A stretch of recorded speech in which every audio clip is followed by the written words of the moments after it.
The greatest pleasure is in not needing to be something and not needing to be anywhere or go anywhere.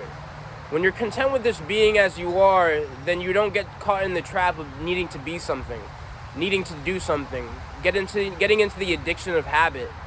Because we're addicted to habit because they build an identity.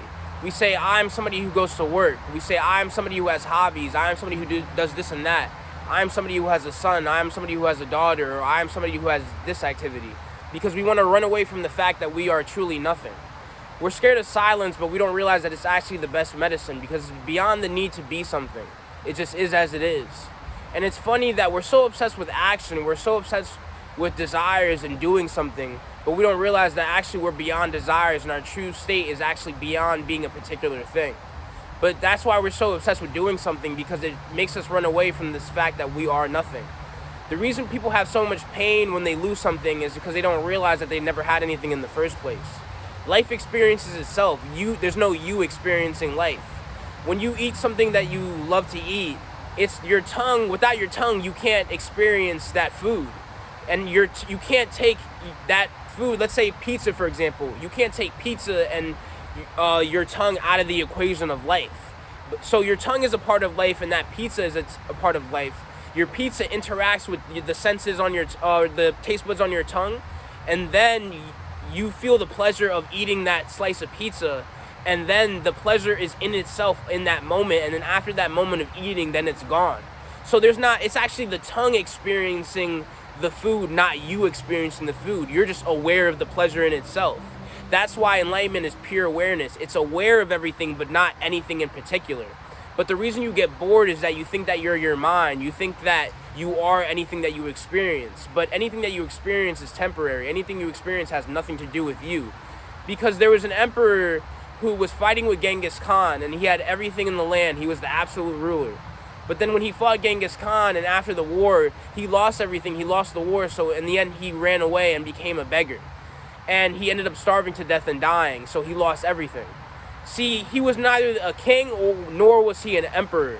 But a lot of people, they get caught up in identities. They think that they're either a king and they feel highly of themselves, or they're like, oh, I'm doing this and that, or I have everything. And then when they're faced with nothing, when they're faced with silence, they feel like they have nothing. But nothing is what they truly are, because they are beyond being a particular thing. When you're beyond needing to be something, then you find out that you just are as you are. You just have the pure pleasure of not needing to be something. The greatest pleasure is not needing to be anything, because then you have the opportunity to be anything, but not chasing after it. Because when we don't need to chase after existence, then we're content, and now we're one with existence, because existence doesn't need to chase after itself. Nature happens naturally. The flowers don't rush growing. Nothing in nature is rushed. Only the mind rushes things. The mind makes judgments on how things should be, how fast things should be. Time is an illusion. So people, they're not content. They think, oh, they should be this place in life or that place in life. But in order to be something, you need to have gone through a process of experience. But since time is an illusion, then you are beyond a need to be something at a certain time. But the reason people can't just be content and sit in quote unquote boredom or silence, it's not actually silence, because your mind is saying it's boredom, but without the thought of boredom, you have no boredom. So it's funny that people would say, I am bored, when without the thought of boredom, you have no boredom. But people are so obsessed with doing something or achieving something or just being something, because they want to prop up this character, this identity that they think they are. They're like, oh, if I'm doing something, then that means I am something. But that doesn't mean anything, because anything that you do is beyond you. Because you are limitless. You are beyond an experience. That's how beautiful existence is that it is everything, but it's beyond a need to be anything. Isn't that funny? That's how beautiful nirvana is. Because nirvana is freedom. Because nirvana is detachment. Anything that you experience, just like that king, he was an absolute ruler, but he lost everything. Anything that you experience, you are going to lose. So why do you need to run away from the present moment? Everything is happening in the room of the present moment, and it's just like a house. There's a house, right? And people will buy a house. They'll redecorate it from the previous owners, but that house, the foundation of the house remains the same.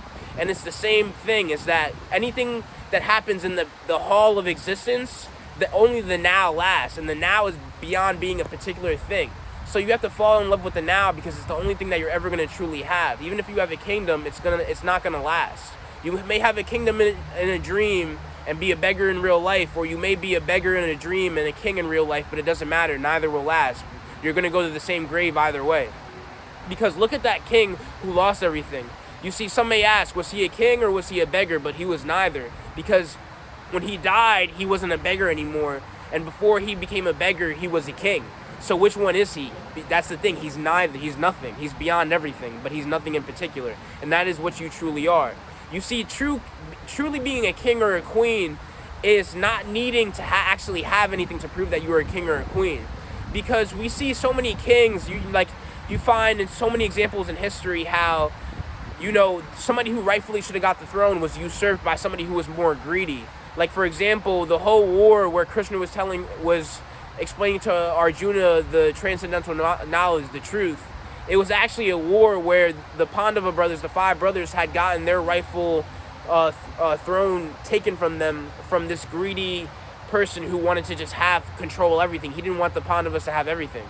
So we find that, positions aren't really worth much. You think you want a position, but then the brothers had gone through so much to have to deal with this one fool who was too greedy to share. So we find that we think we want to be in certain positions, but then when we get them, we find that they're not worth what we think we are. So, you might think you want to be the absolute ruler, but then when everybody's trying to assassinate you, then you really wish you had peace and silence and you weren't so busy chasing after having everything, when you realize that being in the here and now is automatically having everything, because everything happens in the here and now. You will never own anything. Even in heaven, you'll have beautiful experiences, but even if heaven was real, they wouldn't last, because everything is confined to mass and time. Time is mass moving. So immediately everything that's mass is going to be destroyed. Even the sun is going to explode. So in a sense that anything that you experience is going to be destroyed. So why would you put your happiness in experience? Oh, I have a lover, so that means I'm a person who is happy with my wife or husband. But that wife or husband is not going to live forever. You're not going to live forever because you are beyond experience. You can only describe yourself in terms of experience. I am this and that. I'm watching this video. I'm going to do something after watching this video, or I was doing something prior to this video. But what are you beyond the past and the future? What are you in the now? You see, you can't even think of the now because the now is beyond a thought. The now is beyond any particular thing. See, when you were a baby, you didn't really have many needs other than to poop, eat, and just be as you are. But as you get older, it's funny, like, we get stupider as we get older. We have more reasons that we need to have fun, and we lose our wonder. We lose the beautiful sight of a child that is always constantly having fun. It doesn't need much to have fun. You give a child a string and he'll find some way to have fun with it. But for some reason, as adults, we need constant distractions, constant dopamine, constant reasons to have fun. When the truly being happy is not needing a reason to be happy. It's just being content with the here and now, because the here and now is all you're ever going to have. There's so many people who they never find themselves because they're always trying to find themselves in something outwards. But the outwards has nothing for you because the outward show is going to end one day. Find the limitless screen that is you, where any show can appear, but it doesn't need a show to appear because it's beyond a particular show. You see, you limit yourself to experiencing limitless TV shows because you're stuck on this one show. Oh, I should be here or I should be there. But what about now? Well, you see, the beauty of existence opens up to you when you don't need existence to be anything in particular. Because when you flow with existence, when you're content with silence, when you're content to be bored, then you're actually never bored because everything opens up to you. There's so many beautiful songs to be heard. The birds are singing right now. And it's like when we're like, let's say I don't have my headphones or something, right? And you're like, damn, I wish I had my headphones. I'm so bored right now. Well, you missed the opportunity to listen to the songs of the birds. So just open yourself up to experiencing the here and now. And immediately when you experience the now, you open up to everything because you're not limited to the idea of where you should be, where you should go, what idea of a person. Oh, I should be here and there. I should be this and that. Just stick with the now. Don't worry about being an identity that needs to be here and there. Just be here and now. That's all you need to be. Just be.